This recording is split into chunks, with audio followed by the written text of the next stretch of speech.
T-minus 60 seconds and counting. We passed T-minus 60. 55 seconds and counting. Neil Armstrong just reported back. It's been a real smooth countdown. We passed the 50-second mark. Power transfer is complete. We're on internal power with the launch vehicle at this time. 40 seconds away from the Apollo 11 liftoff. All the second stage tanks now pressurized. 35 seconds and counting. We are still go with Apollo 11. 30 seconds and counting. Astronauts report it feels good. T-minus 25 seconds. 20 seconds and counting. T-minus 15 seconds. Guidance is internal. 12, 11, 10, 9. Ignition sequence starts. 6, 5, 3, 2, 1, 0. All engine running.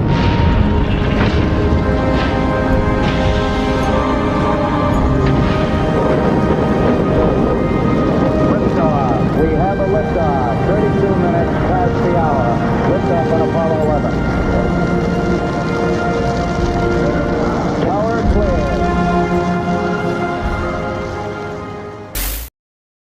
Hello and welcome to this edition of the Bullpen, this first ever draft night live edition. Usually work and stuff gets in the way of that, but right now we're in a good spot to talk NFL Draft 2026 and how it relates to the Texans and their pursuit of either trading up, staying put, or trading out of the first round. Tom, how are you doing tonight? Doing pretty good. Shout out to my little brother. He made the call, the decision to do pizza and wings for the draft. There's this place, I don't know if y'all heard it, Mike's Mountain Pizza. Amazing pizza. Never had it before, first time. We'll definitely do it again. Brandon already in the chat. Yes, chaos has ensued. The draft is whoever thought they were picking the first whatever picks of the draft, yeah, forget it.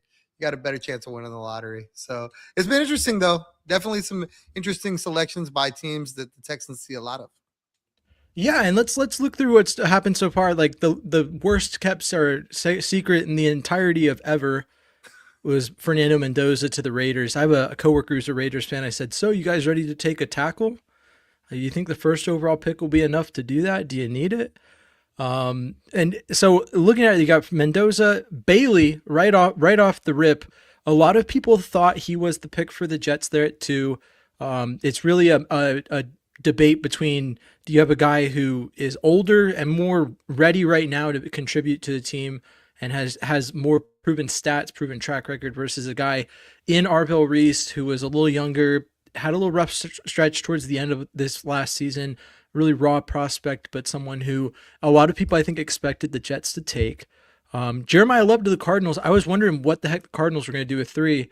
I half expected them to trade out of it, but it's interesting to see a running back who's never set foot on an NFL field be the most guaranteed money ever to a running back in the history of the game. So that's huge. The Titans are division rivals who, once again, are uninterested in being better. Draft Carnell Tate, a guy. There's a lot of things here, and maybe I'm wrong, right? Like there were two receivers that have come off the board since in Jordan Tyson. Or wait, no, did I mix that up? No, Jordan Tyson's the other receiver off the board. So there's 2 receivers off the board. It feels like Carnell Tate's a guy who you could have had later. Maybe there just wasn't a market. There wasn't a lot of people looking to trade up to 4. I thought with Arvell Reese falling, I mean, the Chiefs obviously didn't need to trade up to 4. They went up to 6 to get Delane, but I thought there might be a market to trade up and take for the Titans to do something smart as an organization, but as is expected in typical fashion, they just took a receiver they could have gotten a little bit later. Whatever. Arvell Reese finally goes off the board to the Giants. Makes it pretty clear that Kayvon Thibodeau is probably a trade candidate. Now, that's what a lot of people are saying. As we've recently been kind of fueling the fire on the conversation around what the Texans are going to do about Derek Barnett's departure, there is reason to believe that the Giants, maybe they might not be able to afford to hang on to him, but keeping depth at the pass rusher position, at the edge position, is something that's worth keeping. So maybe they do think that they can pick up Arvell Reese and have a position that has depth to it. But the first trade of the draft, Chiefs trade up with the Browns, take Mansour Delane. It's believed that it was the Commanders were high on Jordan Tyson and Sonny Styles. No, not Sonny Styles. Sorry, Mansour Delane. Or not Jordan Tyson. He went after the Commanders picked, but there was a couple players that started falling off the board right before the Commanders play. So the Chiefs had to trade up and get after him. Sonny Styles at linebacker for the Commanders, Jordan Tyson for the Saints. The first offensive lineman off the board is number 9. And this is very relevant. I think this is where we reach Texans relevance. So you've listened to me ramble for 2 or 3 minutes. Now we can finally talk about the Texans. Spencer Fenno and Francis Maigua, I hope I said that right. 2 players that kind of fit the bill for what the Texans could be looking to trade up for. There's 2 schools of thought, either that they want to trade up slightly to get after Keldrick Falk, the edge, who's a larger edge, kind of fits that bill of like a Danico Autry, that versatility the Texans like, a player that can play inside and out. Or at least is viewed as that potentially in the future. And then there's the other school of thought that the Texans may need to trade up to get ahead of the Lions in order to get ahead of what will be the Lions' share of tackles. You see what I did there? What you did there. The Lions' share of tackles coming off the board in a run that's expected to happen around that time. So these first 2 tackles, I don't think were ever on the radar for the Texans. But as this progresses, how do you think that these first 2 tackles coming off the board where they do could affect the Texans' potential of trading up, or how do you feel about like how the board has fallen and how it affects the Texans' potential to go that route? I think it's really interesting because you're seeing some teams try to be aggressive and move up to make moves. You talked about the Chiefs and what they had to give up to move up 3 spots. Huge compensation to move up 3 spots. And as much as teams like to, or people in general like to bag on the Browns, I thought that was a great trade. Like, you need players. So if you're able to get their 3rd round pick, and I think their 5th round pick. Yeah, I saw that too. You just saw that? Yeah. So like there's so much that they could do with those, which I think is really good. I say that to say that the Texans, while they could absolutely, mortgage a lot of this draft capital to move up, I mean, right now, the way the board's kind of falling and people are getting selected that probably, they didn't have to pick. It's really making it look like the Texans can be patient and wait and still get a guy, or maybe they move up a few picks as opposed to moving into the middle of the first round to be able to get a guy they really covet. And it's the benefit of being able to be in a spot where you don't absolutely have to make moves, where you're not forcing the action. And I feel like some of these teams, Dallas, I think, was another team. They made a trade to move up 1 pick, like to force the action. And I just am blown away. Like, the Texans can sit back and really kind of watch it all kind of play out. And, if some of the stuff that hasn't happened, but they're talking about happening, comes to fruition, I mean, it's just lining up pretty good for them. Yeah, and a lot of the discussions around the Texans calling around to trade up stem from, I think it's Daniel Jeremiah. Houston Stresson shared the clip where he said the Texans were looking at moving out, and now they're looking at moving in. And reading between the lines, it's like, duh, Nick Caserio is making calls before the draft to see what the approximate value of each pick that he wants is going to be. But to look into it real quick, I had an Instagram comment that says, we're moving up for Proctor. Thoughts? I hate it, but also it doesn't matter anymore. The Dolphins have taken Caden Proctor. More surprising is that one of the things that has been affecting the Texans' ability to move out of 28 has been that a lot of teams viewed Ty Simpson as a guy who would be there at 28, and that maybe the Texans would be able to get the Cardinals or the Jets to trade back up to that pick. It's been reported that the Rams have taken their future quarterback in Ty Simpson with the 13th overall pick.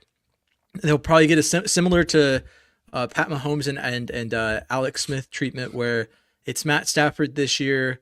Stafford's probably looking to retire in the next year or two. You want to give Simpson a couple of years. They probably view him as a good scheme fit. But looking at the Texans, I think as the board's falling, you have Proctor, who I didn't like. I mean, Saban, I think, was giving these comments to try and build him up. But if you saw, he said he's a guy who's not a self-starter, who, once you get him in the building, he's there and he's really good. But if it's a matter of like, he might show up a little overweight to training, because once he's not in the building, it's a matter of he needs a lot of accountability. And I think like Saban, it sounded like, was saying like, he is a monster. You just have to hold him accountable.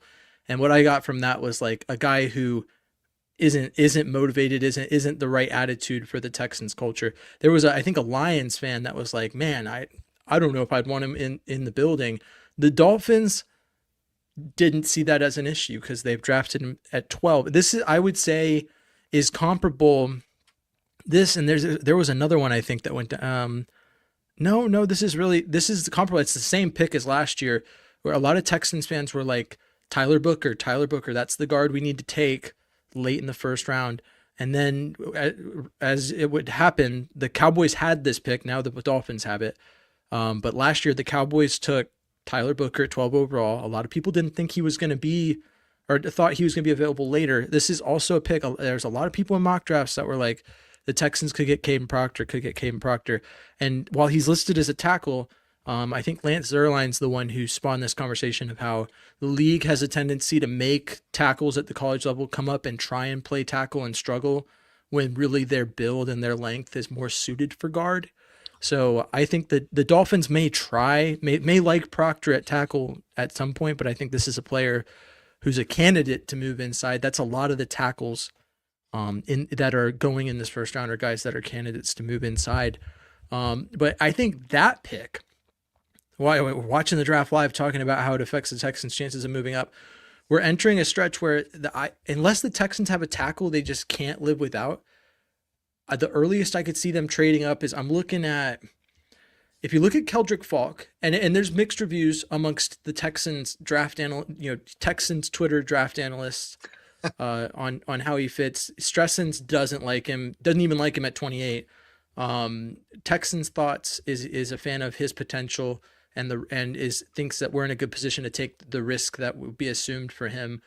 But I think the earliest that you'd want to trade up is probably like 23, 22. If you felt like if he falls there and you feel like you need to get up to get him. But I don't see a tackle in this draft.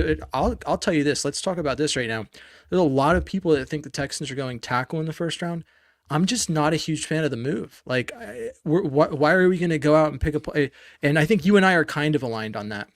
I think I have some like situational acceptance of it not being the case, but for the most part, I think both of us agree going, especially trading up, but taking a player in the first round that you don't expect to see the field is crazy. Right now, the Texans have two tackles that they expect to play. Unless you think this guy is going to overtake Braden Smith on the right side, why are you taking him? Like, that's why when I released the list of my guys for the Texans, the tackle room was all guys that are projecting fourth round and later, that are just monsters size-wise. Travis Burke, Isaiah World, and then J.C. Davis is not a monster like height-wise or whatever, but he's solid. Just guys that I think you pick later in the draft and you hope that they can either make the roster as depth or you hope that you can re-sign them as practice squad guys. So I think that the whole conversation around trading up, if it predicates on taking a tackle, is something that I don't like. It'd be nice after all these years to see the Texans be aggressive and move up. It feels like you're in a position as an organization where there's so few spots to fill that you want to jump up and get a premium player. The question is there a player that like is going to fall within that range? And we got to look at the board and keep up with it. But is there a player that is that guy that is a significant immediate contributor that, and that's where the discussion around, a lot of people are like, which one would you rather go with? This is a poll that Houston Stress has put out, and I'll pose the question to you, Tom. If the Texans at 28 were to pick between these two positions, which one would you rather go with? A corner or a wide receiver? Why? Like, there's so many wide receivers in the room. Like, I don't see why it would even be a thing, but like, is there a guy that falls like Mekhi Lemon is falling 10 to 12 spots? Do you think he's worth going after? Or would you rather? I think that corner depth is so much more of a thing, especially with the potential. You start looking at players that are going to command large contracts like Kamari Lassiter, and you go, well, maybe we want to have a backup plan in case we can't pay him. I don't think the cap is real, but like if it becomes real, you got to have the guy that's going to step up and be that guy. But I don't know, how do you feel? I feel like you feel the same way as me. I feel like if I'm boxing that spot, I'm trading back. That's not exactly. I don't like either pick, but let's say you're at 28 and it's D'Angelo Pons or whatever wide receivers available. I think it would be Casey Concepcion. Then give me the corner for all the things you outlined. If I have to, gun to my head, yes, I would take a corner. For me though, I just don't feel like that's a thing, especially for this team. Like you spoke about, wanting to be aggressive and moving up. I love that. But it's not something that I think they have to do. Aaron Wilson, I call him friend of the show. I don't know if he would say that, but we're going to say that. I think he would. I like to think he would. Anyway, we've had him on. Aaron Wilson said, if I'm the Texans, I'm taking Kate McDonald because that's a position of need. Dude's a stud, Ohio State. If he's there, you take him, and you fill a thing you need, and then you just keep it moving. Like I don't know that you have to go and oh, there it is. Just grab somebody for the sake of grabbing somebody. Yeah, I mean, I agree with you. We had the questions actually out on the Instagram feed. It says who are the Texans taking in the first round? I think defensive tackle is, if you stay put, it's defensive tackle or guard, and the guard you're considering is Pregnon. But the question is, do you want to take Pregnon in the first round with his age and where he's at, and have him potentially sit a year before he is serviceable to the team? There's not a lot of people that like that. Now, the Rams pick is currently being announced on TV, but as someone who has Twitter notifications on, speaking of our friend of the show, Aaron Wilson, Penn State guard Vega Ione goes 14th overall to the Ravens. This was expected. I think he could have gone as high as 10.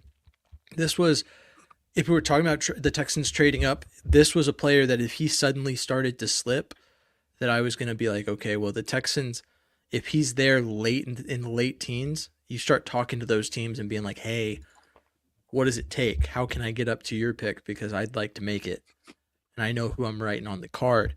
But looking at it, as far as where they're at right now, I think defensive tackle is the glaringly obvious choice, I think. And I don't even think guard is the next most obvious choice. I think the next most obvious choice is like edge. Realistically, to me, the value is on defensive line at that pick. A lot of people don't like it. They don't like the concept of using our premium draft capital to bolster a position that it's really going to be depth, but it's so rotational. They're basically starting level players, is what you'd like to have, like a really cheap, high quality player at that position. So to me, that makes the most sense. They're actually announcing the pick. Ty Simpson, I can't believe, is going 13th overall to the Rams. My other coworkers are Rams fan. He's right over there. And he's probably losing his mind. I can't imagine he likes the pick, but maybe for the right reasons, right? The adage forever is, your first. Oh my God! No, woman, sorry. I just heard him through the walls. He said, "Oh my God, what a waste of a pick." The first 2 rounds, maybe first 3 rounds, those guys are starters, and you take them to play. You don't take them to sit and learn and be a project. Any team that ever does that winds up regretting it, because there was a guy on the board that could have helped you then that you didn't take to take a guy that's not helping you in the immediate. And for me, we were talking about the Texans and moving up and moving around and this and that and what they were taking for the 2 positions that were outlined in that deal. Either one of those positions, they're waiting. So for me to take a guy in the first, definitely not in the first round that you're not starting, or that has the potential to start. There's no path for either guy if it's a wide receiver or a corner, hypothetically, in the first round at 28. Yeah, like it's literally, you're just looking at what happened over this past season, and much like it was at wide receiver, a lot of people were like, we need more wide receivers because injuries, when they bite hard at that position. And that's proven to be the case. So that's why, like, I can't say I wouldn't. I would hate picking a wide receiver in the first round, but I would understand the rumors the Texans want to go early at wide receiver. 38, 59, 69, either way, those would be great picks to take a wide receiver at. There's some guys, if Casey Concepcion starts to fall further, yeah, take him, or there's a couple of other guys. But in the first round, I'm heavily, and in fact, right, like when I look at historically what the Texans have done, I have nailed it down to, I didn't put this in my official mock draft, and we'll go over our mock drafts here soon just to kill some time until either the Texans trade up or, the sky falls. But for me, if the Texans pick at 28, and even if they don't, I think that the first pick that they make in this draft, whether it's trade back a couple picks or not, if their first pick is 38, who knows? I think their first pick in this draft will be Christian Miller out of Georgia. I think he fits too many boxes. I think that the way he's described him, and there's a couple other players in this draft like Keontae Scott, but he doesn't fit the age requirement, that are described in a similar way to how Kamari Lassiter was described coming out of Georgia. And it's just tough to believe that the Texans would look at a position that is a need. I mean, interior defensive line is a need, and not go, well, Kamari Lassiter worked out and he's a dog. Let's just go with another Bulldog and just go in interior defensive line. Also, the history of Georgia interior defensive linemen in recent years is comparable to wide receivers out of Ohio State. They've just been crushing it along the interior. It's tough to believe you wouldn't want to take a chance on that. It's tough for me to believe that Christian Miller is not, being marketed as a higher pick in this draft. It is genuinely confusing to me. But as far as my prediction, I'll go player. I will go with that player. Christian Miller is my prediction for the Texans with their first pick in the draft, even if it falls in the second round, if he slips that far. Aaron Wilson would have disagreed with you then, because they asked him specifically about Christian Miller, and he didn't necessarily like the pick. He thought McDonald made more sense than Miller. There's a lot of people that think Cade McDonald makes more sense, and I like him too. I wouldn't be mad about it. The Bucs just took Miami defensive end Reuben Bain, the T-Rex edge rusher is what they're calling him because of his arm short length. Arms. That's tough. Let's look. So real quick. Oh, here you got it. I want to address Brandon Halam's. If Nico Collins is traded, I will do. I think that's supposed to say violence, but he bleeped out some letters. I believe, if there was a scenario where the Texans were actually considering moving Nico because, his number is going to go north at some point, and rightfully so, because he's that good, it would be because they took a wide receiver in the first round. It'd be because they took a guy like Concepcion that maybe could, plug and play, that kind of thing. I'm not advocating for that. I think that'd be a mistake. Pay Nico Collins. We love him. I'm just saying that may be, and maybe that's why they got phone calls. If you think about it, if the Texans are out here telling you we want to look at wide receiver early in the draft, why are they doing that? Are they thinking about, the impending Nico Collins issue? And if so, can we get out in front of it and get to the front of the line and say, hey, what's it going to take to get Nico Collins? So they might have brought that on themselves by saying that they're going to look at wide receiver, with teams like reading the tea leaves going, this is why they're doing that. We should see about Nico Collins. Yeah, I mean, I could see it. And I mean, there is reason to believe, like, I think that, and it goes back to due diligence. Like I said about Nick Caserio earlier, just making calls. You look at what other teams have and you go, well, for the right price, would they move on from Nico Collins because his contract is going to get crazy? Nico Collins' contract was a great deal when it happened. And there are wide receivers signing contracts every year that are comparable skill level to him, that are far more expensive than what the contract that he's playing on is. So knowing Nick Caserio, I mean, I reckon he answers the phone, hears what the guy has to say, and goes, sorry, no. Like, we're not really looking to move on from him right now. It'd have to be an exceptional offer. If I'm like going in my head and I'm like moving on from Nico Collins, understanding, right, like that other teams want to make that deal because they want to get a discount. They want to trade a second round pick for Nico Collins because, oh, well, you're going to have to pay him, which means I'm going to have to pay him. And so we're getting a year or two of team control, and then we need to basically sign him to an extension right away. So I could see that that's where the disconnect would be, is that like the Texans would be looking at Nico Collins' value to this team, which is up north of a first round pick or two, I think. And then looking at, well, they're like, well, his injury history and we're going to have to pay him, so we'll give you a second round pick. The sides would be too far apart for it to make any sense. But looking now, we're about halfway through the draft. The Bucs made their pick.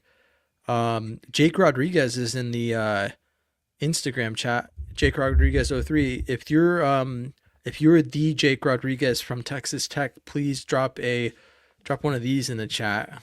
You're not going to get that. You get the right? guns up. Right? Or the guns here if you want to do the Texas Tech thing or whatever. You're definitely not going to get like the H or the horns. He's going to be, it's going to be very important to him if he gets drafted by the Texans. He's going to be like, look, this, it's different. It's not the same thing. Oh, but let's see. We'll start. So Tom submitted the same mock draft as last week, which I told you was a possibility. Tom, there's no need to go in there and change it if you already like what you did. I think Tom hit on a lot of parts in this mock draft that make a lot of sense. The Texans' perceived interest in Caleb Banks, Pregnon, Slaughter. There's a lot of players in here that they've been heavily connected to. But Tom, do you have anything to say about this? Again, just looking at it this week before, as we wait for the Texans to make a pick. So yeah, when I looked at this and James was like, hey, if you're going to do a final mock, submit it. I really felt like the top of this draft felt really good to me. The bottom, once we get after round 3, yeah, I kind of got into the weeds a little bit. Probably took some guys other than maybe Torrey and York, which I think we've talked about a while. The pick I made in round 4, the pick I made in round 5, probably didn't need to go there, but we'll see. But the top I really like. So I left it alone. I think if they did this with the top of the draft, I think a lot of people would be like, wow, the Texans absolutely killed this draft. So the way it's kind of falling, I still feel like the Texans might be able to trade back and get Caleb Banks. I think that's something that, it feels like if he's going to go in the first round, it's going to be like that, right? It's going to be at 32 and people are going to be like, man, they really got a really good talent if he's healthy and yada, yada, yada. So we'll just have to see. The Pregnon pick, I think it's been something that we've talked about a lot. We've kind of had him, then not had him, then not had him. People like him. There's going to be guards and tackles, like a different mix at that spot. We've talked about a couple different names, but I think that's the best one. Obviously, PFF doesn't count, but they liked it, so we'll see. I really like what this does if they're able to do it. So we'll just have to see. Yeah, and real quick, just got word from Aaron Wilson that the Jets have ended the campaign to trade up that a lot of Texans fans liked, which was to trade up for Kenyon Sadiq. He has been drafted by the Jets. Personally, I really liked him as a prospect.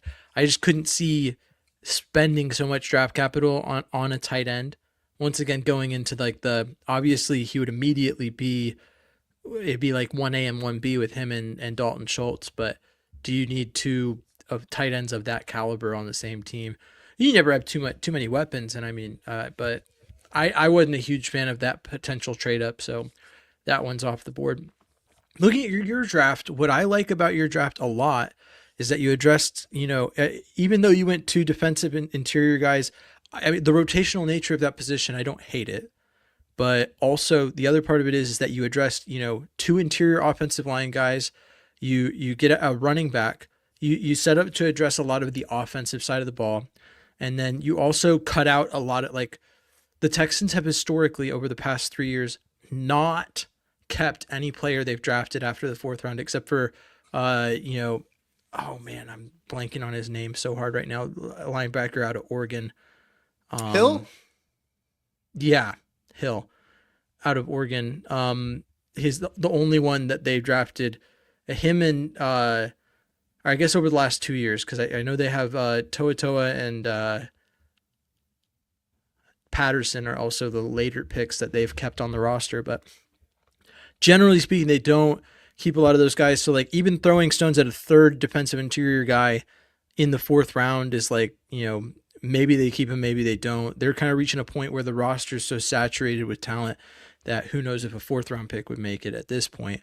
And then, but the 2 players you took in the 5th round, solid tight end, a linebacker in Torian York, who's a little undersized, but has that potential to be a contributor. I like the draft, overall. Now I do, however, like my draft a lot better, but as is pretty typical, your draft was rated really highly. Mine, I'm waiting for it to show up on the screen because I can't, or on the Instagram feed. Mine still, even though I was top 50%, was still not rated as good as yours. This is a new one, so I'll do the rundown on it. This is my attempt at what I think the Texans could do. A lot of it is what I think they should do. With this, you'll notice every player on this draft is someone the Texans talked to, whether it was a formal meeting at the Senior Bowl, some way or another, the Texans have interacted with these players. All of them are needs. Some would say I might have gone too heavy on some needs or others, but I tried not to add too many picks to this draft. I ended up adding a future draft pick, and I ended up adding a 7th round pick. There was some people in the comments on social media that didn't like the way that I went about trading out because I only got a future 3rd round pick and pick swap to move up for 4 picks in the 3rd round. But I move up to the top of the 3rd round, and a future 3rd round pick is the approximate value bridge to move up, and that's based on this. So the value difference between the 6 picks that the Cardinals want to move up is approximately 100 points in the metric system that I use, the chart. And the chart doesn't consider future picks, but what I do is I look, and the worst possible 3rd round pick is rated at 100 points, which means that in the worst case scenario, that 3rd round pick is worth about as much as you're trading. And then you gain 20 points from moving up 4 spots in the 3rd. Overall, it's generally speaking a win. And that was what I was going for based off of all the value charts that I look at. I think that it's tough to believe the Texans don't trade out based off how the board is falling on this simulator. Maybe there is some thought that Kristen Miller or Emmanuel Pregnon may go earlier based off of positional need or if there's a run. But those have pretty consistently been my first 2 picks, whether I've traded out or not. But I wanted to show, I think getting some future draft capital, that's the best position you have to get it. Granted, this mock draft predicated on the Cardinals needing to trade up for a quarterback. Ty Simpson's not on the board anymore because the Rams reached super hard for him. So yeah, that's kind of just where we're at right now. But so those 2 picks I like. Keelan Rutledge, as I've said before, is rumored to be gearing up to play inside, at center in the NFL. So that would be my center pick. I think that the tough thing to reconcile is Pregnon being the higher pick, but Keelan Rutledge being the more likely to play right now. But I felt comfortable with it. Another player I considered at that pick was Keontae Scott. And one of the knocks that I got on this mock draft was that I didn't address the DB room enough or at all. But when I was looking at it, I felt better going with Keelan Rutledge, putting the focus on the Texans offensive line and, just depending on health from the Texans DBs as it stands. And I would also argue that the more important factor to the Texans defense's success, not to discount what the DBs have done, but I think the front 7 has been a huge part of how the Texans have managed to accomplish what they have defensively. So with that, the next 2 picks, I go with the front 7. Jake Golday is one of the linebackers the Texans met with. He's one of the only ones that's like more prototypical size. So that's why I went with him. He's not been in any of my mock drafts before. Every other player, except with the exception of Tyler Onyedem, have been featured in my mock drafts at some point. But yeah, Golday and Tyler are not guys that I've picked before, but they are guys that the Texans have interviewed in a formal setting. So I felt comfortable with those.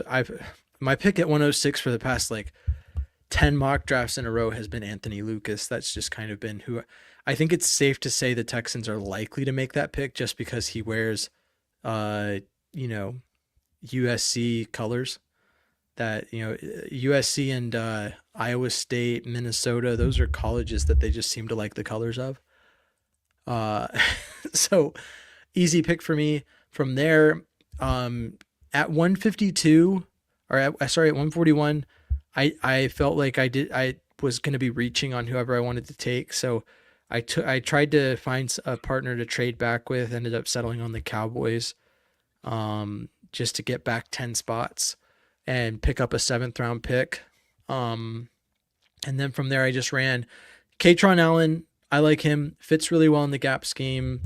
1,000 yards at Penn State in a backfield that had other running backs in it. Just a bruiser, a guy they can put in on 3rd down if they need, 3rd and short and get the yardage.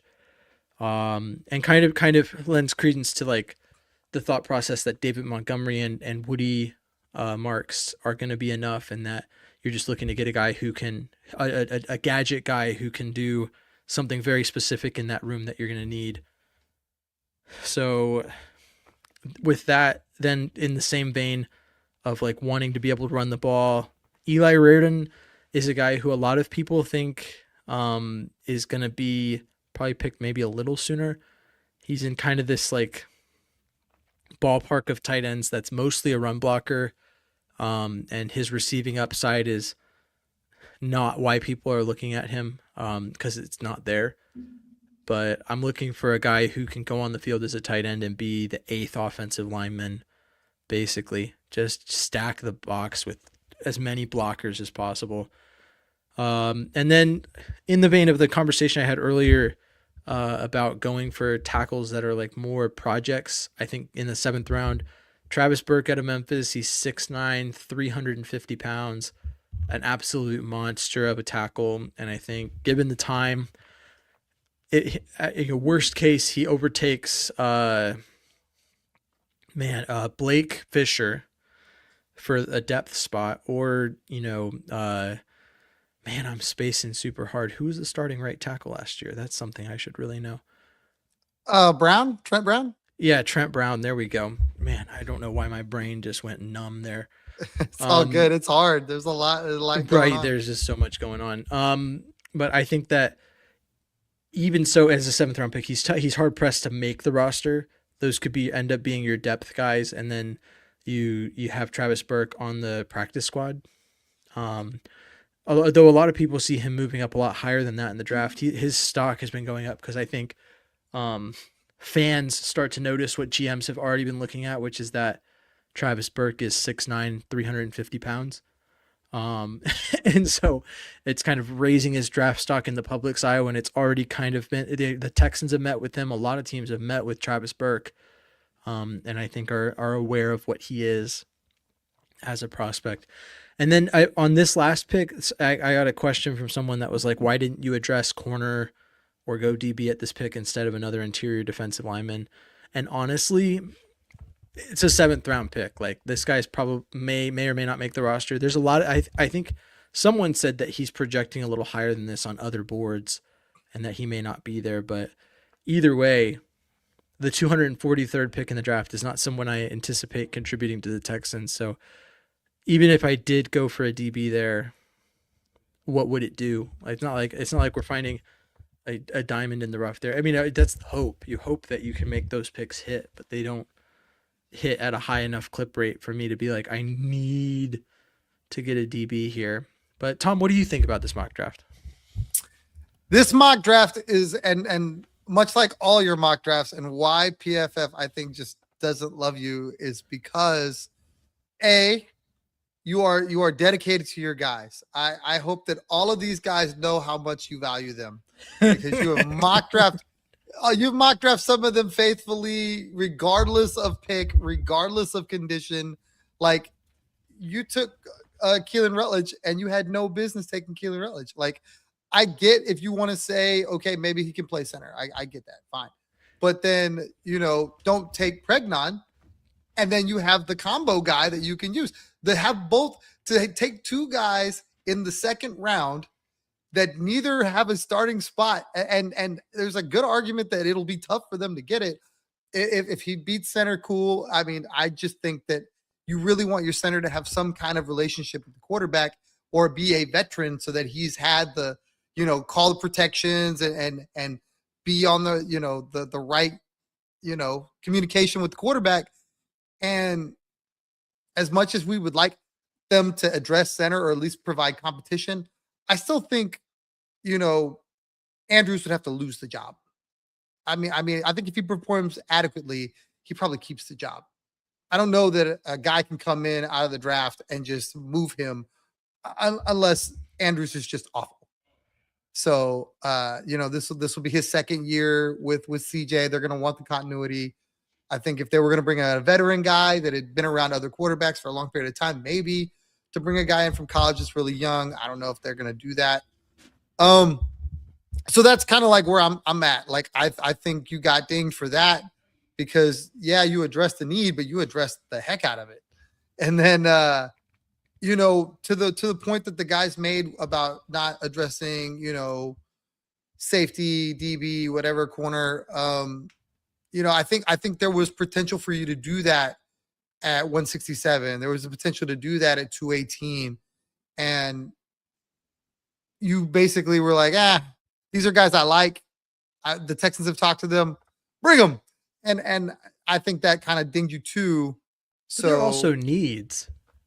Well, not if you have two offensive linemen early to go get another tackle. That's three picks on the offensive line, which there isn't an open spot for any of them. So they're all depth. And there's already depth behind those guys on the roster currently. Yeah, I like the developmental aspect of that. But I feel you.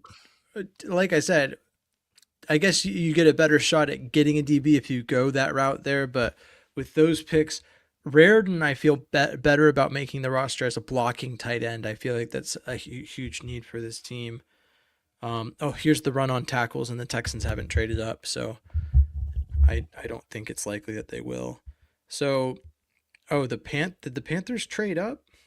What in the world? Oh, there we go. The Vikings you know what happened? The Vikings just took Caleb Banks. Mm-hmm. Which means that there goes your mock draft. There goes yours. There was a lot of people who really liked him. I really liked him early in the process, and when it became, with his foot injury, when it became a potential issue of will he fall, yeah, sure, it's an interesting prospect to look at, but overall, I don't know if his stock was ever hit as hard as a lot of people said it would be, with his foot injury. It is obviously concerning, but yeah, so he's off. Blake Miller drafted by the Lions, and then Monroe Freeling was just drafted by the Panthers. Now it's funny because I can't remember who it was. Someone's mock draft had the Texans trading up to 19 to take Blake Miller, who, as it stands, would not have been on the board at that point. But it also interesting is that the Cowboys have another first round pick still. That's crazy. Well, they just traded it. They just traded for. The Eagles are on the clock at 20. Oh, courtesy of Tom Pelissero. You are on it. Oh, there we go. My go-to guy. To let you in on how I set up my Twitter notifications to know what's going on. I've got Aaron Wilson, Houston Stressens, Texans Jacob, and then I've got Ari Myrov is my aggregator, if you will. I think he's one of the better ones in terms of like not trying to get shock value and actually just reporting what's happening. But so that's why you said that, and then I looked at my watch and the tweet from Ari Myrov came through. That's usually who I as far as like NFL news, it's him or Aaron Wilson are the ones that are going to get it for me. I've got Aaron, Ari, Tom, and Shefty. Yeah, I need to look into getting another one of like I feel like a lot of people probably have Shefty, and that's probably good enough. Like if I added Shefty and Ian Rappaport. Rappaport, I think I could be set in terms of national news. But it's just like, how many times does national news actually directly affect me? Who knows? I like Tom. Us Tom's got to stick together. Us Tom's got to stick together. Look at this. Every single time a player that someone wanted the Texans to take or trade up for gets taken, Houston Stressens tweets, I'm kind of glad that guy's off the board. I'm kind of glad that guy's off the board, which I mean, you got to. The Cowboys got 23, 114, and 137 for 20 and a 7th rounder. They got 20 and 23? No. Or they got 23. So the Eagles got 20. The Cowboys got 23, 114, and 137 for 20 and a 7th rounder. Let me look at it. So let me show you. Let's do an exercise here. I'm going to pull up my That's my why your pick. that's why your draft or your mock draft got cooked, because everybody was like, "There's no way you're giving a 3rd round and getting a 3rd round." These guys are giving up a ton to move up 3 spots. Let me see. Where's my draft pick value chart? Because I think 114 and 137, they're like what? 3rd round picks? See. The difference in value between 20 and 23 4th round. is approximately 90 points. So if we go down that path, they're already at a 90-point difference. What was the trade again? Can you read it off? Oh yeah, I'm sorry. So the Cowboys 114? received 114 and 137 and 23. The Eagles got 20 and a 7th rounder, but it doesn't say what the 7th rounder is. So yeah, I don't know what the 7th rounder is, but looking at the value of the picks that the Eagles traded, so 114 is 66 points, and then 137 is 37 points.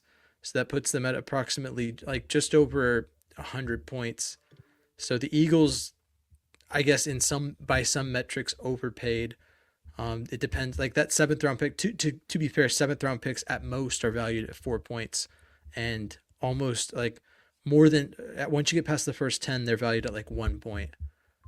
So it's not going to move the scales. The Eagles traded all that way to get Mekhi Lemon out Makes of sense. USC. So They're fixing to trade a wide receiver. So as Diane Rossini has very extensively reported, that's the Patriots a hot day. are looking to take AJ Brown from the Eagles. So, and as we know, topic. we can confirm based off of new information that at least for the past 6 years, any information Rossini has given on the Patriots has been Vrabel. accurate. Not the Patriots, Vrabel. Oh, Vrabel, yeah. So I bet obviously this information is more recent in terms of the trade. She had all the inside details on the Titans for a little while too. Yeah, and the thing is that overlaps because the time that she's had the inside details on the Titans was when they traded away AJ Brown. So it's maybe Full circle. We're looking too hard at Mike Vrabel when it really should be maybe she's following AJ Brown around. Who knows? Who knows? There's no way to know. Let me see. My buddy who's an Eagles fan said, I love what the Cowboys are doing tonight. Oh, man. Let's see. So Mekhi Lemon, the Steelers are on the clock. What are the Steelers' needs? A quarterback? Well, but like, what are their needs that they can realistically fill in the first round of this draft at a proper value?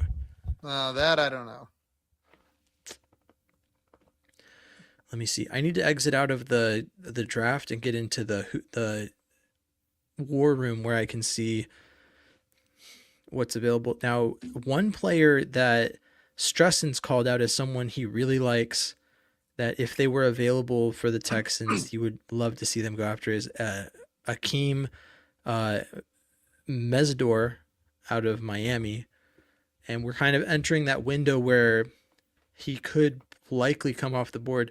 The Steelers are looking at QB, guard, tackle, safety, and defensive tackle. So outside of quarterback, obviously a very similar needs list to the Texans, and safety. I don't think the Texans are quite as high on the list of players that need a safety. It's funny. Look, ESPN's app has a who will be the next pick. And it's funny how like reporting and breaking news like on social media has ruined that kind of feature, because it's like asking me who's going to be the next pick at 20. And it's like, I already know.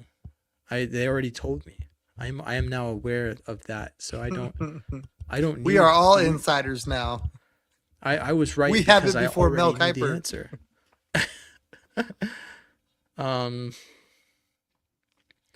Look, I was right. Wow, as expected. Let's see. So let's look. Is it going to tell me what each team's needs are? No. I have to look as they come. So let's see. So right now at 21, the Steelers are on the clock. If the Texans really liked Mesidor, this would be the time to make a trade up and get him. I think that we could see the Steelers take Dylan Theinman out of Oregon. They had safety as a need. That seems like the best possible position. But the Chargers have edge listed as a need. I don't know if they would go edge, but it's like the first potential in this run where we're looking at, do the Texans want an edge? And if they do they really like Mesidor? And if they do, maybe they have to trade up with the Chargers or the Steelers. So let's see. You know, it's going to be Jermond- really ironic if Mekhi Lemon just absolutely torches the Cowboys because they allowed the Eagles to draft him. Right? Like, but look at the board. Like, who were the Chargers going to take him? Because if the Chargers weren't going to take him, then that means the Eagles could have had Lemon at 23, which means they basically just gave the Cowboys draft picks to be able to take him. We'll never know, right? Like maybe someone will report later, I was in the war room and the Chargers were going to take Mekhi Lemon, but then the darned Eagles traded up and took him out of our hands. It's kind of like seeing, the Will Anderson thing where he thought he was going to be a Seahawk. Yeah. Which we're Let's very see. glad Oh. he never became a Seahawk. Right? Same. It's interesting to see how like the Jaguars also just extended their edge that they took in the past few years, but they didn't give him near the money that Will Anderson Jr. got. But they spent the first overall pick in the draft on him.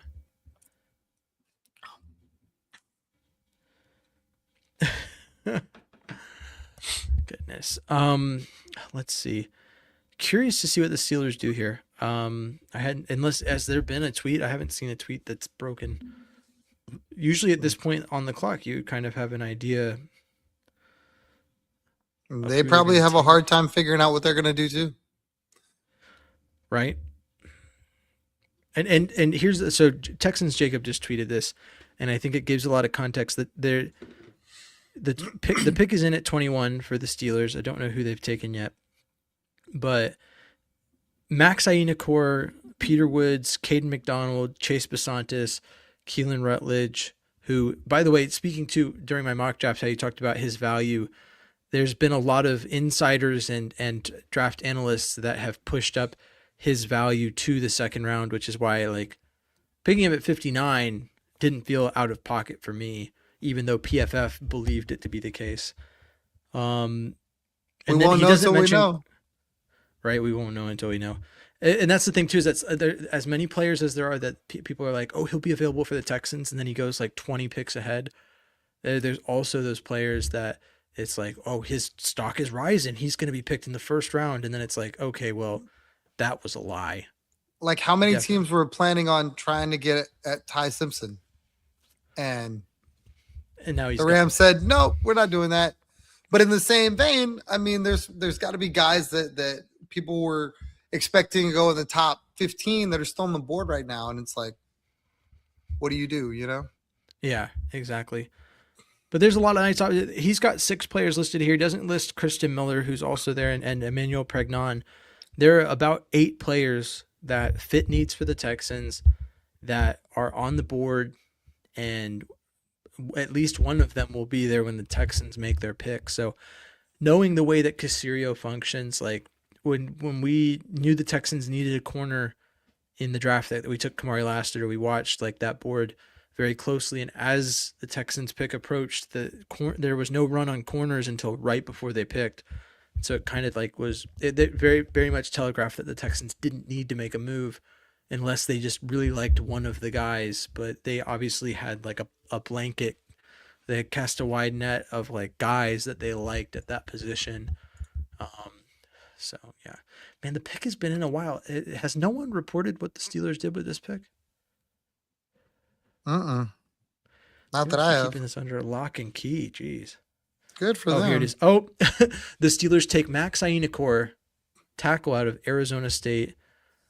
A lot of people wanted the Texans to take him. In fact, I would say most of the mock drafts that didn't feature a Texans trade from the analyst had him being picked by the Texans at 28.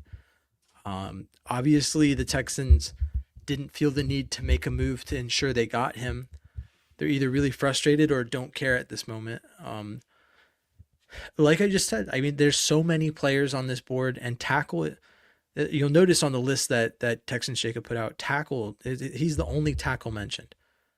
So at this point, the run on tackles has happened. There's not really anyone left on the board. Let's look at the best available at tackle. So after Ahinacor, you've got Jennings Dunker, who's really a guard. You've got Caleb Lomu, who once again is also, I believe he slots more as a guard at the pro level. You just got a bunch of guards left, and then guys that, who knows, could end up being anywhere really. But it'll be interesting to see if the Chargers trade back, or let's see what wide receivers are on the board. They could go Denzel Boston or Omar Cooper, but I don't know if they want to reach on a wide receiver. I guess technically Denzel Boston ranks pretty much right where they're at, so it's hard to say that would be a reach. But looking at the top of the board, and this is ESPN's draft board, you got Jermond McCoy at corner, Akeem Mesidor out of Miami is an edge, and I would say that Mesidor and Keldrick Falk are the two edges that are projecting in a position where maybe the Texans might want to move up a couple picks if those guys fall. But as far as defensive tackles go, which is where I think the Texans should go with this pick, I think they'll have their pick between Cade McDonald, Peter Woods, and Kristen Miller, who... Wait, is Zion Young off the board? Zion Young's on the board, but he's an edge. And I mean, he'll be there. I think he'll most certainly be there at 28. But I mean, wouldn't he fit in that mold of guys that, you know? Well, yeah, but his projection is where the Texans are at, whereas Mesidor and Falk are each projected significantly ahead of where the Texans pick, which is obviously becoming less and less significantly ahead as the draft board falls. But those are guys they would have to trade up to get, whereas Zion Young is a guy who, based off projections, is not a guy they would have to trade up to get. I've got Mel Kiper's board from 1:00, like on the website, and he has, obviously it doesn't matter, right? But yeah, he has Zion Young ranked ahead of Mesidor at 22 and 23 respectively. I don't know whose board they're showing right now, but the rankings that ESPN has up in the app right now has Mesidor ahead. Now, I could see Kiper having Zion Young ahead. Both Zion Young and Keldrick Falk are both 6'6", 260 to 280 pound, or both 6'6", 280 pound guys that would definitely fit the bigger, beefier edge prospects. Keldrick Falk's biggest knock is that he'll get to the passer. It's just a matter of how quickly. And so he's 6'6", 276. And then he has Falk at 26. Yeah, and then he has Zion Young at 29. Oh, no, not on this one. Oh, Keldrick Falk's at 25 overall on this board. They must not be using Kuiper's board, which is interesting because I thought he was their main guy. Unless he had one at 1:00 and changed it between 1 and now.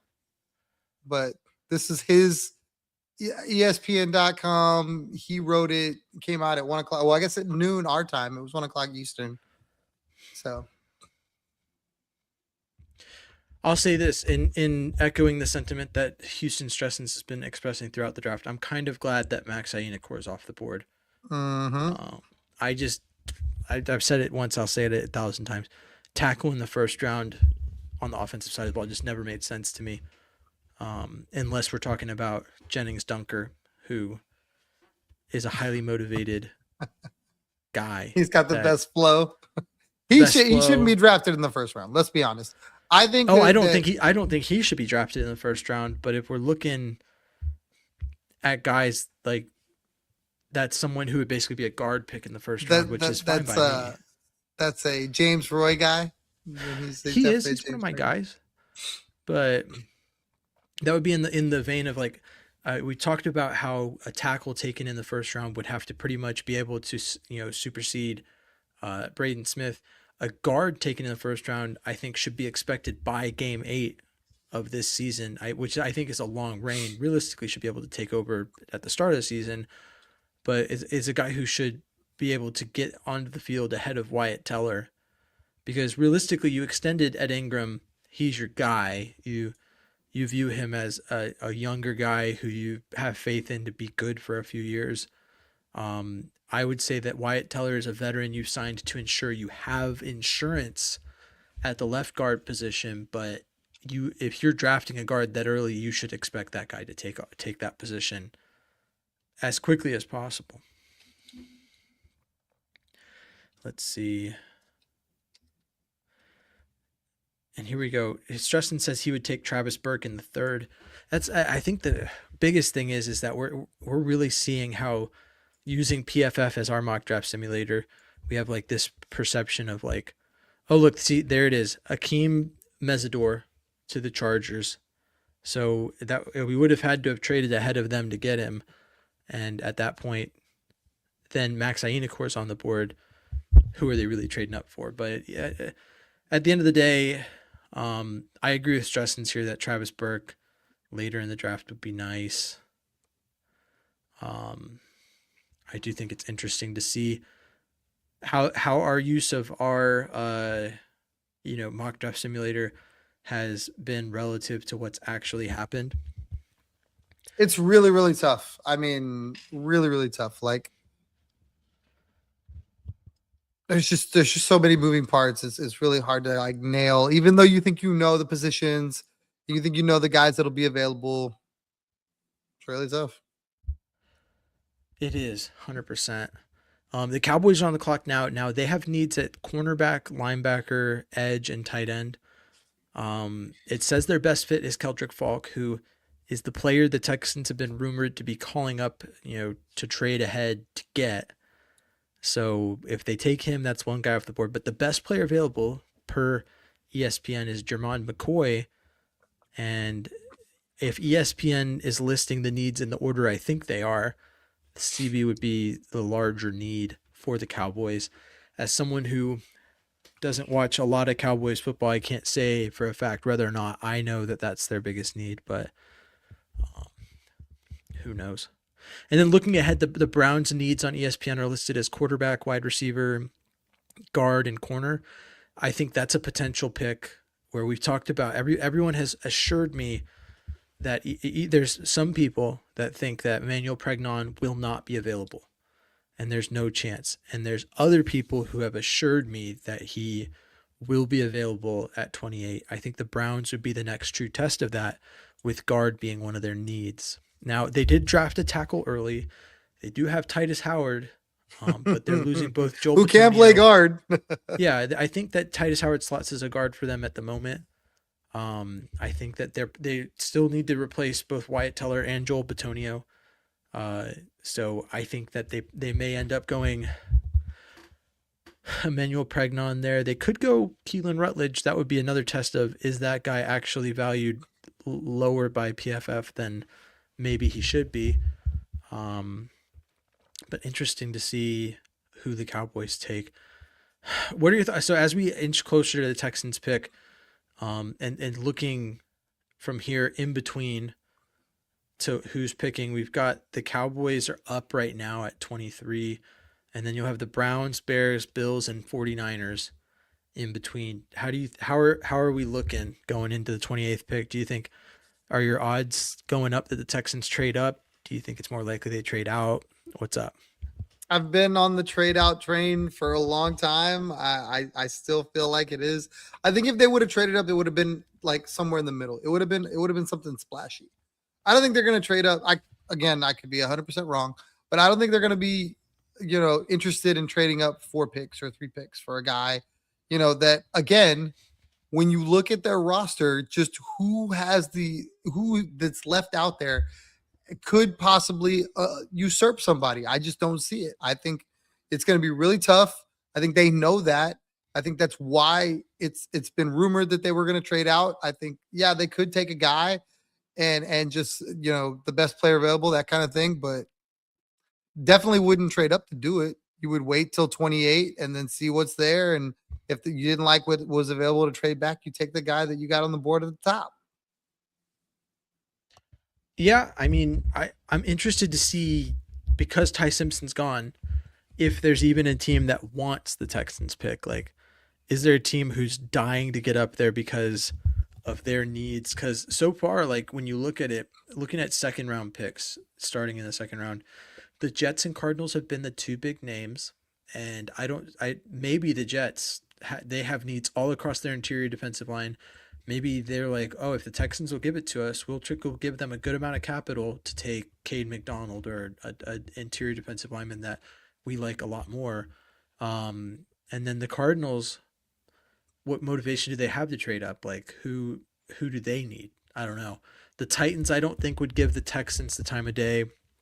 And then as you scoot back there, you got the Raiders and the Giants, and then the Texans are on the clock at 38. So like, is it a trade further back to get more capital? I mean, do they feel like at 38, the guys that they want are going to be there?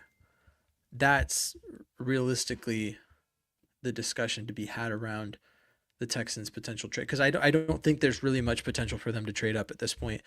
Unless, like I said, like if the Cowboys don't take Keldrick Falk, we're going to really test how much the Texans like that guy.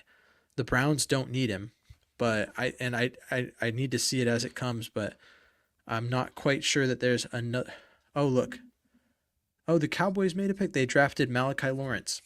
Nice. Let's see. What do you got? Who visited the Texans? Yeah. So there's a player the Texans vetted that is no longer on the board. So if the Cowboys are smart, they would go after every player the Texans vetted. Like, hey, they're doing something really good over there. Let the Texans do your homework for you, Jerry Jones. So Malachi Lawrence, which fits. I mean, so they obviously don't like Keldrick Falk. Malachi Lawrence, this guy's 6'4", 253, played in the Big 12. Just a different ball game out there. And it's tough to say what translates at the next level, because obviously there's like Big 10 SEC guys, but there's also just as many guys from other conferences like the Big 12 that have performed at a level when they reach the NFL. But looking at it, so the Browns don't have a need at edge, but the next potential need at edge is going to be the Bears with the 25th pick. So that's a potential move for the Texans. Like I said, if they really like edge and they really want to go with Keldrick Falk, who is the best edge on the board right now. Depending on who you ask, it could also be Zion Young. Yeah, but if those guys don't have a need, then they can wait. Like, you feel pretty good. Like, all right, they're not going to take an edge, and if they do, well, then I didn't have to give up capital to get there.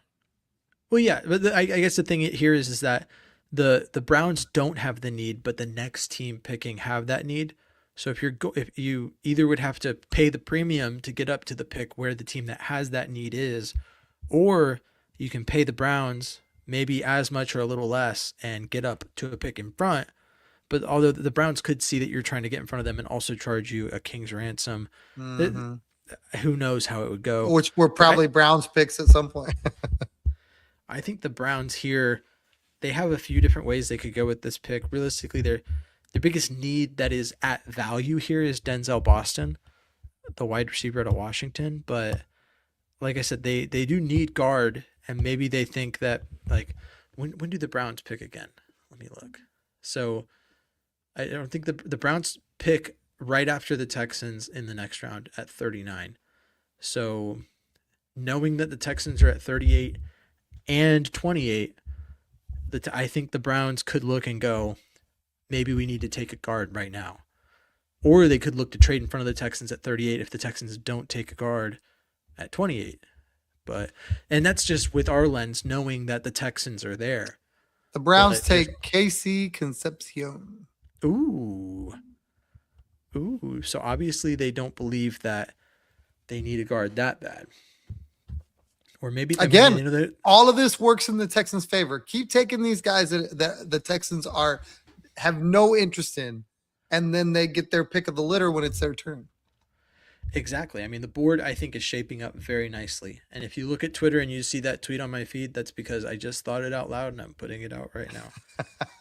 So there you go.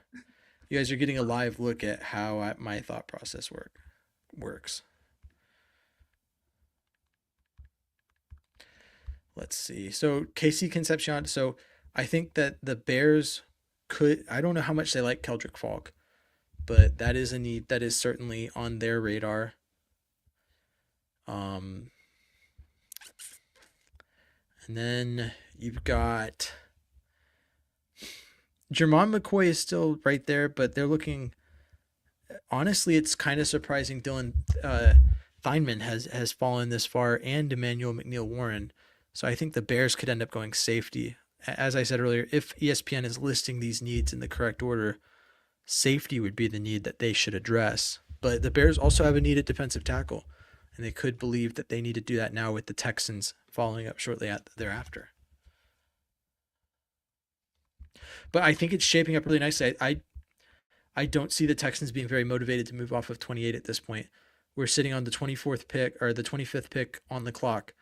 There's three picks that will happen between now and the Texans, and I just don't think there's enough. There's not an urgency to get up to take, like, they'll take whatever player they like the most that falls at 28, or they'll trade back. Who knows? Let's see. It's been my call for a while. I'm gonna tweet this out right now that the board is shaping up nicely for the Texans at 28, and then as soon as I hit send, it's gonna be like the Texans have traded. They're no longer picking at 28. That's how it goes. I'm trying to will it into existence. They are picking at 25. They've traded with the Bears. Yeah, but oh well. I mean, Casey Concepcion is a guy that how do you feel about this? Okay, so like during the draft process, he put out a tweet with like a statement or like a letter that basically said like, I am the best and any team that doesn't pick me is making a mistake. How do you feel about doing that leading up to the draft? Does it raise his stock or lower it in your opinion, or do nothing? I mean, I don't think it does anything. I think it is, good, for him to say things like that. If anything, a team will remember that and maybe hold on to it. But I still think he's going to be measured by the combine. He's going to be measured by the tape. He's going to be measured by the opinions of the people in whatever draft war room. Like, I don't know that they're going to go, you know what, this letter, man, I don't know if I can pass on this guy after this letter. I better seriously consider Concepcion if I can because of this letter. I think what it does for him is it puts a lot of pressure because it's not going to take long for somebody to remind him of the letter if he struggles at any point. Yeah, I mean, I agree. I think that it just raises the stakes. I don't think it changes his draft stock. For me personally, I was like, if you have to say it, maybe it's not true. Like I'm more of an actions speak louder than words kind of guy. So to me, it was like, I don't know if it would jive well. Like if I was running a team, I don't know if that would jive well for me. I would be like, okay, cool. Like, and obviously these GMs and people get to talk to the players and get a better feel for their personality. But just looking at that in an isolated state, I'm like, okay, maybe I wouldn't like jump the board to go get him, but maybe I'd consider taking him if he falls to me, kind of thing. Like I said, I don't think it like speaks to his skill level. I'm just like I'm not a big fan of the I have to say that I'm the greatest because I need everyone to know it kind of attitude. So some I think can view it as like a vote of confidence. And I want a guy who's confident in himself, but I don't know. It just is not my favorite thing. But let's see. Man, I'm waiting to see if anyone's gonna spoil this next pick, because it feels like there's a lot of the picks in this draft where like I knew the Ty Simpson pick like 3 picks in advance. And then there's some where I'm like, why is no insider tweeting who's taking the pick here? Or maybe they are and I'm just not following them. But let's see. I don't know. I think Tom Pelissero having a really good draft. he's the one that put me on a couple of them. Oh, look, it's funny because 4 minutes ago, Aaron Wilson tweeted a Texans NFL draft visit previously unreported. Not that it necessarily means they'll take him at 28 was Texas A&M big play wide receiver Casey Concepcion. Maybe that's the guy that they're looking at for potentially taking a wide receiver early. I'm still curious like what they mean by early, because early can mean a lot of things, like relatively early, like the 3rd or 4th round, or like early, like with the 38th overall pick, with the 28th overall pick, the Texans select. Like I'm very interested. I guess it depends on what you think about Nico Collins. I think he was a 3rd round pick, 4th round pick. So yeah, I think they know that value is there. Yeah. So it'd be earlier than that, maybe? Maybe. I mean, I just don't see a receiver in this draft that I'm like, I need that guy. He's going to be the difference maker. I get like maybe, Oregon safety Dylan Theinman. So finally he comes off the board.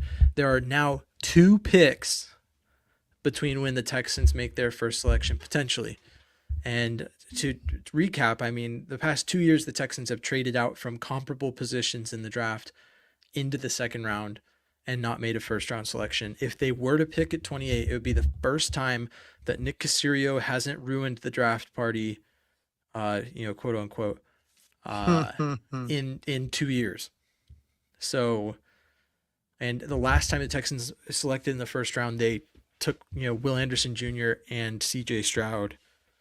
But I think Caserio has stuck to his guns that his belief is in the value of players in the top 50 being something that's so good that you can avoid picking in the first round and still make a quality selection.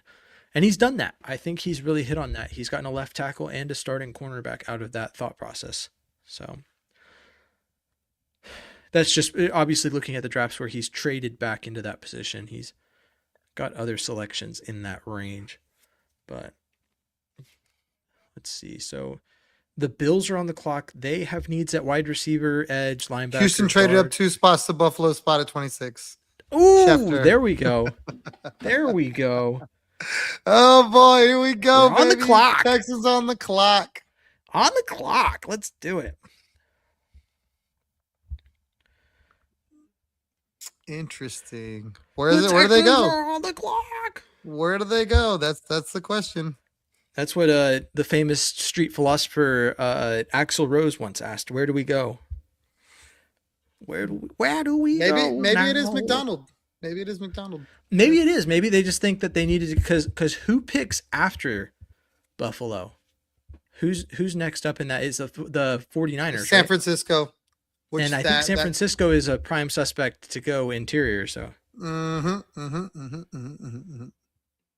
Now the question is what they give up to get there. What did 2 spots cost? And how does that rank on your point system? Because I'm very we got to curious. look at it.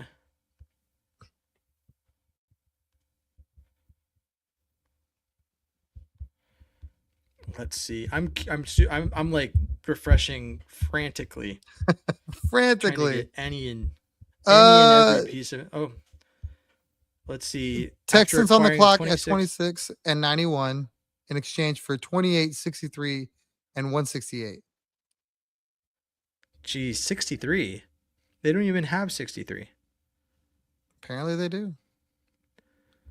They had the Oh, no. 59th pick. Do they have 91? Let's Maybe see. Tom got it wrong. Because it says So- Texans on the clock at 26 and 91 in exchange for 28, 63, and 168. They have 59. They don't have 53, which is what Aaron Wilson's reporting. So he's saying they got the 91st pick. They got 26 and 91 in exchange for 28, 53, and 168. Yeah, Oh, but they this- don't have 53. They have 59. Well, Pelissero said 28, 69, and 167. Maybe it's 69. 59. I feel a lot better about trading 69 than trading. It Jeez. says 28, 69, and 167. Okay. That's Pelissero. So Aaron Wilson's numbers on each pick after 28 are all wrong, but Yeah. Well, well. one here and 16 there. you know what the 91st picks puts them in prime position to do. 49ers are attempting to trade the 27th pick. So they clearly, whatever the Texans are going to do is what the Niners are going to do. So that is a great move. Excellent. Oh, someone's asking me in the comments. Pregnon? No. Why would we trade up and take Pregnon? No, I feel on the clock. like he I would gotta- be there. I think I got to get think on the live McDonald- feed. I think McDonald's the guy. McDonald, I mean, I've adamantly said Christian Miller's the guy, and to trade up here, I'm not going to. they'd have to not go interior defensive lineman to take him, I think, but maybe I am wrong. I've been wrong before. I can own that. Man, dude, let's see. Who do we got? Come on, Aaron. Let's see. I don't like moving out, so I don't mind the value, but moving back 21 or 22 spots in the third, fourth round area. They have two picks, though. I get it, but moving back that far to me, it's not my favorite thing. Texans, Ooh, Keelan Rutledge.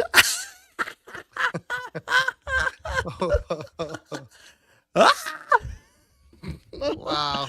Man. Oh my gosh.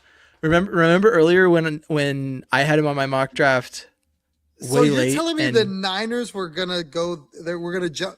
See, I don't know. This is for me now. I don't know about this move because now you guarantee this dude a 5th-year option. Well, you don't guarantee it. He's guaranteed it. And he's making first rounder money to not play, unless you believe he's he's going to play center and then eventually shift out to guard. Well, no. If he plays center, then he's going to be the center. I mean, that too. Would you be mad at not wasting, but using a first round No. pick to get your center? No. If he wins the job, for me, if he wins the job, 100%. I'm totally okay with that. I will be more concerned if he doesn't win the job, and then you basically have Kenyon Green all over again. It's a first round pick that you can't play. Here's the thing too.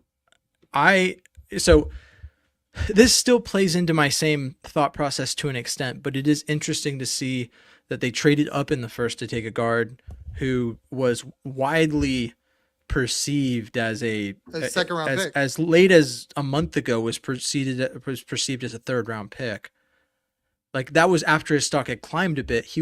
I remember early in mock draft simulations, because I saw Keelan Rutledge at the Senior Bowl, and that's when I initially caught on and said, Georgia Tech, run school, great. Fits the gap scheme, awesome.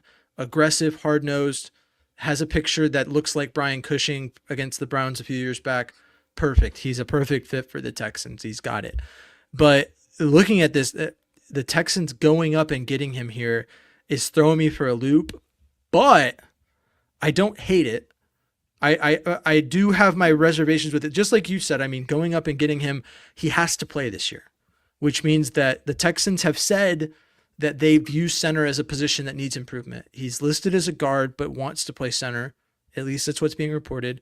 So the Texans must think they love his versatility and they just want him to go up there, and they know he can play immediately. So they'll get 5 years out of him. And yeah, one of the biggest concerns with Keelan Rutledge, which is something that I don't think I've talked about enough, is that he has had a significant injury history And that was something where when I brought that up the first time I featured him on a mock draft, Tom had a little reservation over that. Obviously, you don't hate or you don't love to see that in a player, but I love the pick. I kind of wish it could have been later, but obviously putting the pieces together, right? The 49ers looking to trade out of that pick plays into, and I'm going to look it up here on ESPN. But it plays into the fact that the 49ers may have seen that. Let's see. So it's not listed as, center's listed as a need for the 49ers. Obviously, the 49ers were also looking at Keelan Rutledge and going, oh, perfect, he's falling. He's going to get to us. And so the Texans probably made that move to get ahead of the 49ers. And I like it. I like it a lot. I mean, I think it's a great pickup. That's a hard-nosed guy. He's one of my guys, which makes me feel really good that one of my guys was our first-round pick. And we'll hang around for a bit because I don't know. The Texans at 38 means they're in prime position to make a move up. It could happen. Let's see. Where does he rank? So he was number 4 overall out of the guards. And so we'll look at best available, looking at the guard position. Chase Besantis and Emmanuel Pregnon were the 2 guys that ranked ahead of him, and they're both still available. Looking at the overall ranking, he sits, and this embodies everything that I've been explaining on this show for the past 2 months, which is that Casirio, if he does anything, he gets his guys, he has his board, and he will get best player available in the context of his board. But on his board, I reckon Keelan Rutledge was high up there. And so he went, it doesn't matter that by every metric, Keelan Rutledge ranks as the 58th overall player per ESPN. But because of his recent stock surge, I don't know, maybe it's because he's at center, or they view him as a center that could have raised it. Because let's look at the rankings for center. It's not a great center class. So if we look at center, the next player projecting on the board, if I could get my board to literally do what I want it to do, who's the next guy at center? Jake Slaughter's the next center. He projects at 79th overall. So if you contextualize it to looking at the board at center and viewing Keelan Rutledge as the best center, it's tough to gauge that. And it could be, like I said, it's tough to give it an A. I'm looking at the Instagram chat. H Texans United asks for a grade on the pick, and I'd love to hear what your grade is, but I'll go first. For me, the grade on the pick has to be B- or C+, just because of the factors around it and not knowing. It's rumored that he goes center, and if he goes center, then it's definitely at least B-, B, regular B. But trading up and making that move for a guard that could sit, and bear in mind too, a factor that I haven't talked about extensively because I like him as a player, but Keelan Rutledge is on the older end of players, so it's not like you're getting a young guy who's going to be there for a really long time. You're getting a guy who, I need to look it up, but I believe he's 22. Is he? Okay. Well, in the grand scheme of things, the Texans' first round picks have all been 20 to 21. This guy's another year ahead. It's not as big of a gap as I remembered it being. I remembered looking at it when I was doing my early mock drafts and being like, oh, Keelan Rutledge is a little older, but I guess not. I guess he's just a 4-year senior, which is fine. But overall, with the center, it says we only lost a 5th round. No, we lost a 5th round and a 3rd round pick. Yeah, and a 4th round pick. We lost a 3rd round pick because we traded 69. So gave up a 3rd round pick to move up 2 spots is essentially what happened. I don't really look at the later picks. It's not. Well, 167 isn't terrible, right? Let's look at the value. You talked about looking at the value. So the difference in value on the picks is 40 points per. I'll put it up here. I'm using the. I don't remember which one that is, but you can kind of see it. So it's a 40-point difference in value. The Texans gave up a pick that was worth 245 points and got back a pick that was worth 139 points. So approximately 100 points lost on that pick. And then they also got a 5th round pick, which was what pick did they get? They gave up 167, which is 24 points. So the Texans are down like over 100 points on this trade. Easy, which I think people will take it as the Texans don't know what they're doing. Casirio's trading just to trade.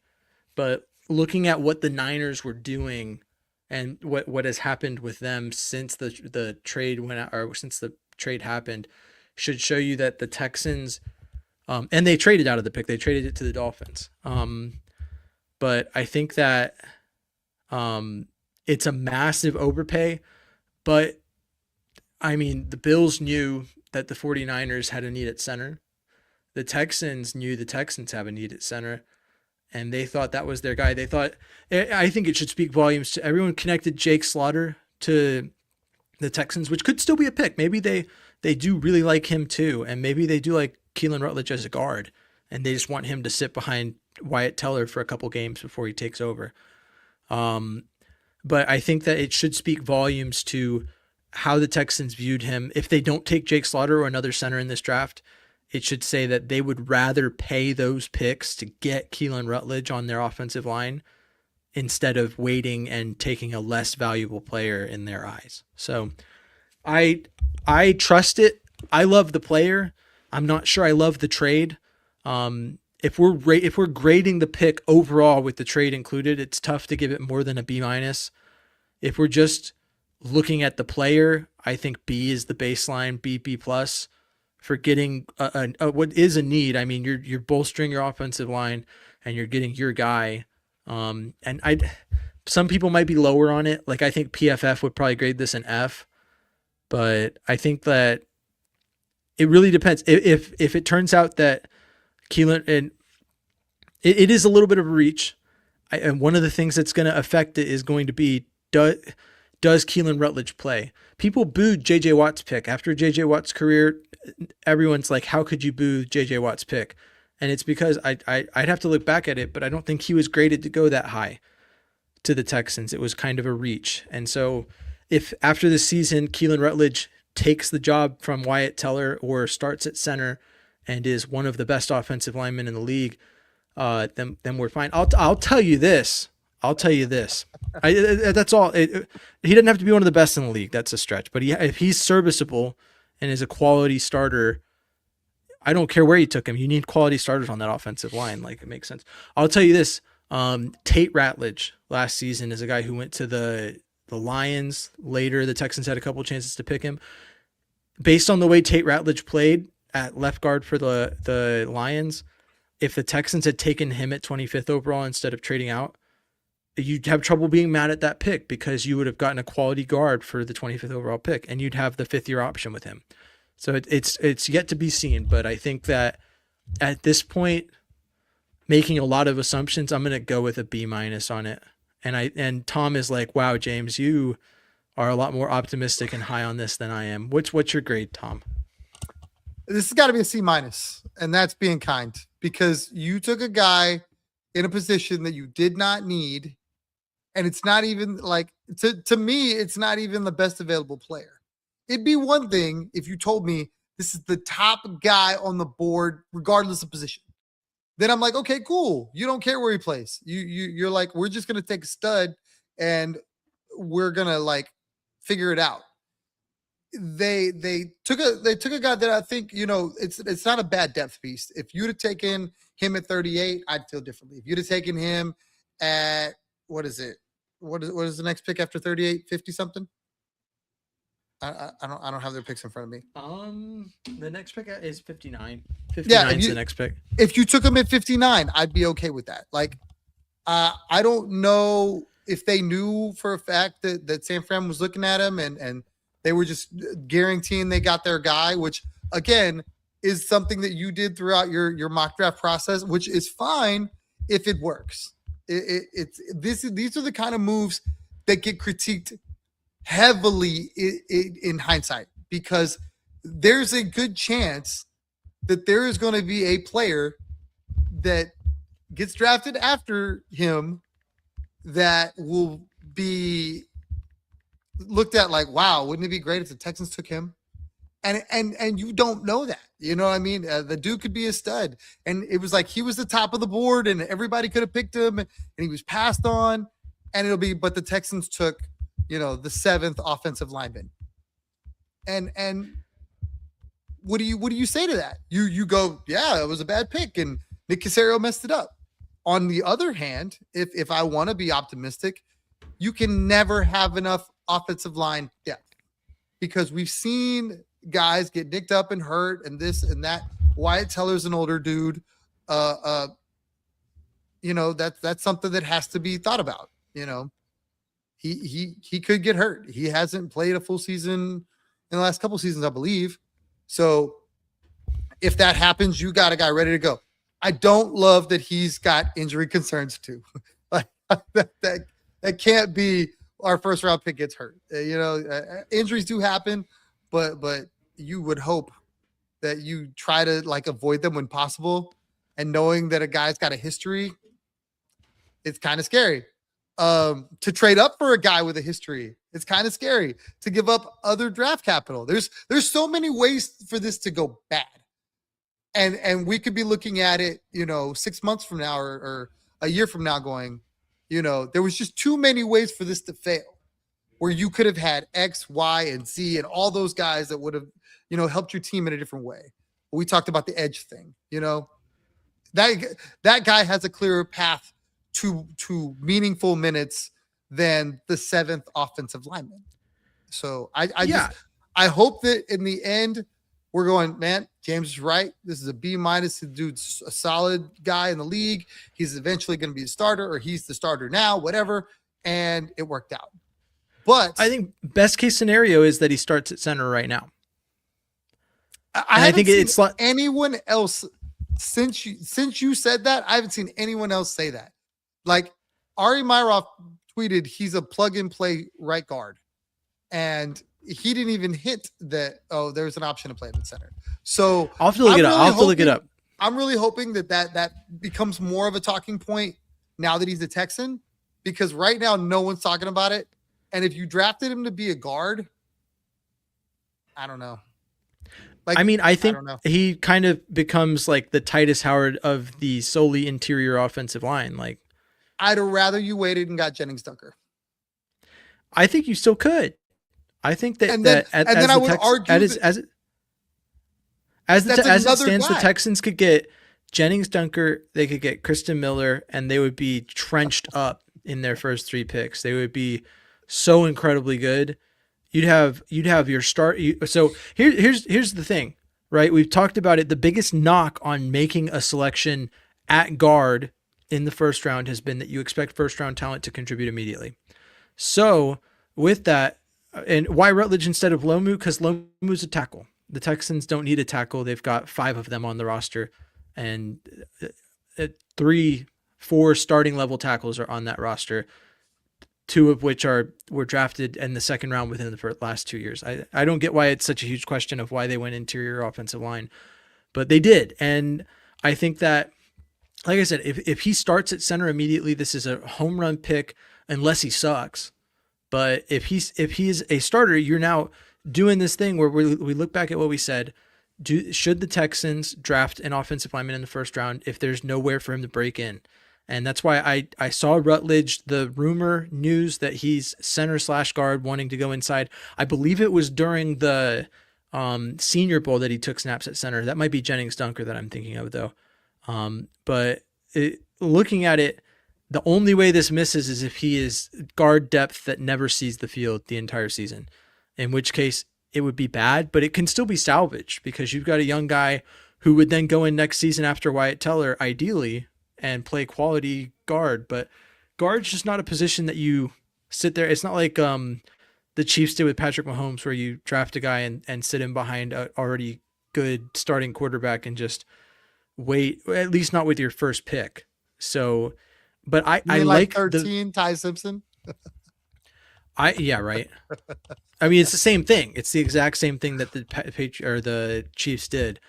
I think that looking at it, we got a comment here from Jimmy again. Interior's bigger need than tackle. Why Rutledge over Basantis or Pregnon? Basantis, I have PTSD from drafting an A&M guard. That's simply it. Like a lot of people like Basantis and his fit with the Texans. I've been out on him pretty much since I saw that he wears Texas A&M's uniform, which you're not supposed to do that, but I'm a fan. I'm not paid to do draft analysis. So that's my draft analysis for you.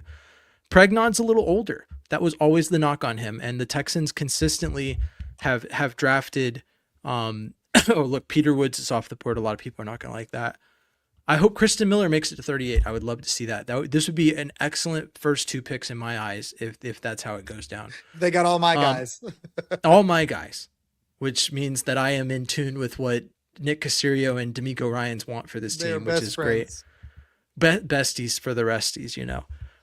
But why not Pregnon? At age is probably the question. He's not playing center, and if you draft him, you need him to be the starting guard by the end of the season. Otherwise, it's a failure of a pick. To your center point, Aaron Wilson just tweeted out, Texans first round guard, Kenyon, Big Red Rutledge, started every game at right guard last season for Georgia Tech.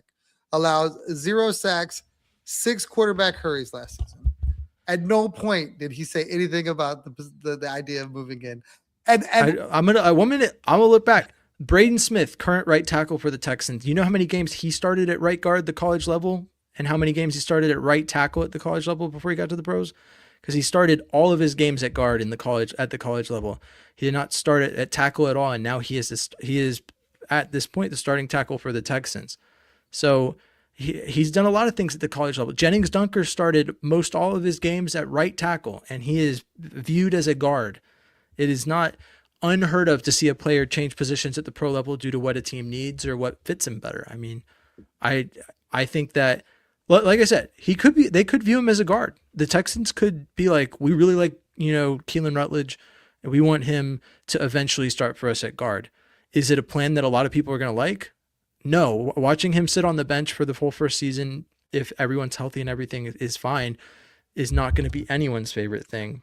If Peter Woods is a stud and Keelan Rutledge never sees the field, they're going to crucify. Well, they're not going to crucify anybody, but they're going to come for Nick Caserio, especially if they lack the depth and say, you had the opportunity. He was there. You had the draft capital. You drafted the guy you needed. Down again. Crazy. So here's the thing. No one's going to be thinking about Peter Woods because Kristen Miller is going to be one of the best interior defensive linemen this team has ever had. At pick 38 in this draft. I'm still holding on to it. The Texans will be taking Kristen Miller. I think that's why they felt comfortable trading up and taking Keelan Rutledge, because they know at 38 they will be walking a pick up to the board with Billy Miller, Texans legend, first touchdown in team history, is going to say with the 38th pick in the 2026 NFL draft, the Texans take Kristen Miller, defensive tackle, Georgia. It's happening. I'm speaking it into existence. They will have to take one at some point, but I don't know if it'll be there. We got Josh, how do you say that? Josue, Josue? Mm-hmm. Josue 7 Garza says, dude, so many people hate this pick. That's not surprising because, and that plays into this, right? GMs and the like, and people that are in those rooms creating actual draft boards for these teams.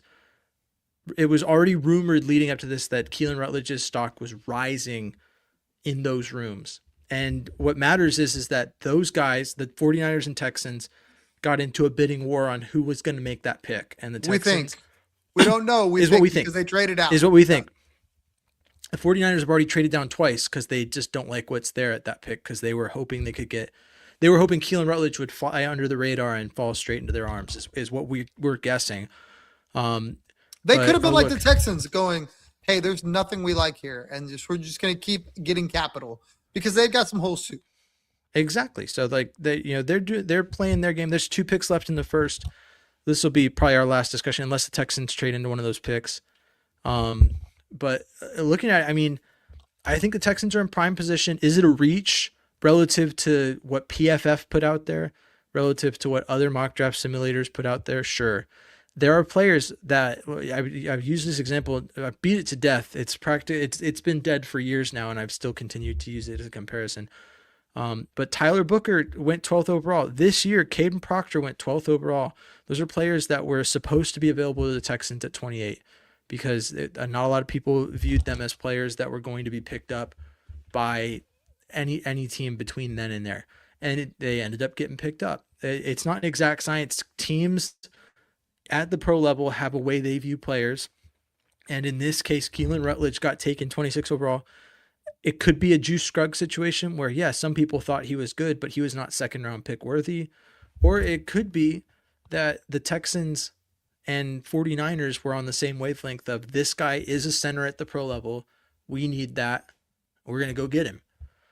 If anything, I obviously time will tell. And it's still an if on if he's a center or if they view him as a guard.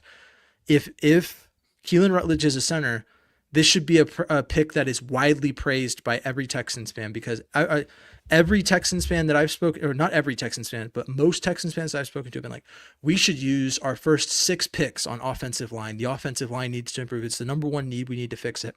The Texans have, if he's a center and starts this season, have added a starting center with their first pick in the draft. That is not something a lot of people anyone who's kept up with this is like, maybe Jake Andrews is some guy they like, or maybe they'll take a center in the 3rd or 4th round and have him compete with Jake Andrews. If Keelan Rutledge is a center, Keelan Rutledge should be perceived as the starting center. It'd be a similar situation to how Jake Andrews came in for Jarrett Patterson, where it's like, people were like, Jarrett Patterson was a starter last year. And then the Texans were like, well, now Jake Andrews is the starter. No question. Like there's a competition aspect to it, but and Rutledge will obviously have to earn it. But I think that come September, if the Texans offensive line features Keelan Rutledge as a starting center or even a starting guard, it's possible. But if he starts for this team week 1, I think there's a lot of people that will look back and be like, just like you do with JJ Watt, with other picks the Texans have made in the past, they'll look back and go, I can't believe I was so mad that we made that pick. We have so few needs as a team, and we adequately addressed all of them. And not only that, with our number 1 pick, we got a guy who's going to be on the team for 5 years who's starting at center, and then we'll watch him play and see if he's serviceable. But I would feel better if he played some center. The fact that he hasn't played any center, all last year didn't play any center.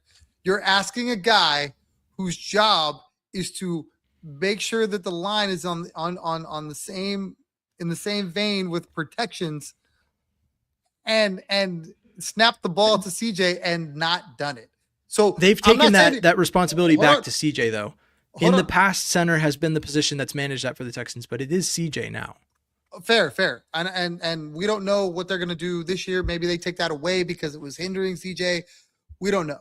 What I'm saying is that with anybody learning something new, there is growing pains. And how many times can that be an issue? If he wins the job, if he goes to center and we go, well, he's a rookie, he's a 1st round pick. People are going to go, you should have went out and got a real center. They're doing the same thing with the Houston Rockets right now, going, you don't have a point guard. You don't have a point guard. You needed a point guard.